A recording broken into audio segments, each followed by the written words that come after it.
2013 সালের আজকের এই দিনে ইসলামী মূল্যবোধ সংরক্ষণ, ব্লাসফেমি আইন প্রণয়ন সহ 13 দফা দাবিতে হেফাজত ইসলাম সমাবেশ আয়োজন করেছিল।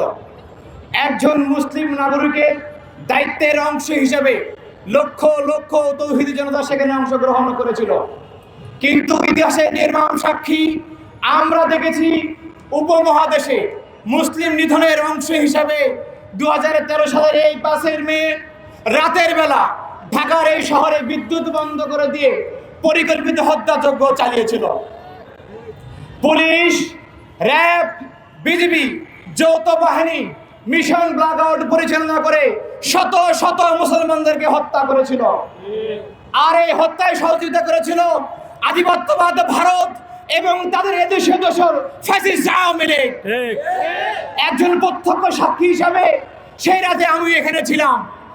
আমরা দেখেছি রাত 11টার পরে পল্টন, মতিঝিল, আরামবাগ তার আশপাশ এরিয়ায় বিদ্যুৎ বন্ধ করে দেওয়া হয়েছিল এবং একে একে নিরস্ত্র তৌহিদি জনতার উপরে তারা গুলি বর্ষণ করে হত্যাযজ্ঞ চালিয়েছিল। সংগ্রামী উপস্থিতি, আমরা বলতে চাই এটি একটি পরিকল্পিত হত্যাকাণ্ড। ভারতীয় আধিপত্যবাদের ছকে ফ্যাসিস্ট আওয়ামী লীগের পরিকল্পনায় ইসলামকে ভূমিষ্যাৎ করার জন্য তারা এই চক্রান্ত বাস্তবায়ন করেছিল। কিন্তু আমরা দেখেছি শুধু জুলাই অভ্যুত্থান নয়, জুলাই অভ্যুত্থানের বিগত 15 বছরেও যারা জীবন দিয়েছিল তাদের রক্তের উপরে মূলত ইন্টারিম গভর্নমেন্ট প্রতিষ্ঠিত হয়েছে। কিন্তু ক্ষমতায় আসার পরে আমরা দেখছি তারা তাদের দায়িত্ববোধ ভুলে গিয়েছে।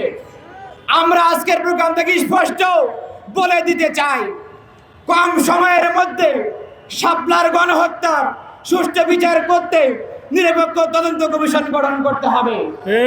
যে সমস্ত সরকারি কর্মকর্তা, পুলিশ প্রশাসনের ঊর্ধ্বতন কর্মকর্তা জড়িত ছিল তাদেরকে পদচ্যুত করতে হবে, গ্রেফতার করে বিচারের ব্যবস্থা করতে হবে।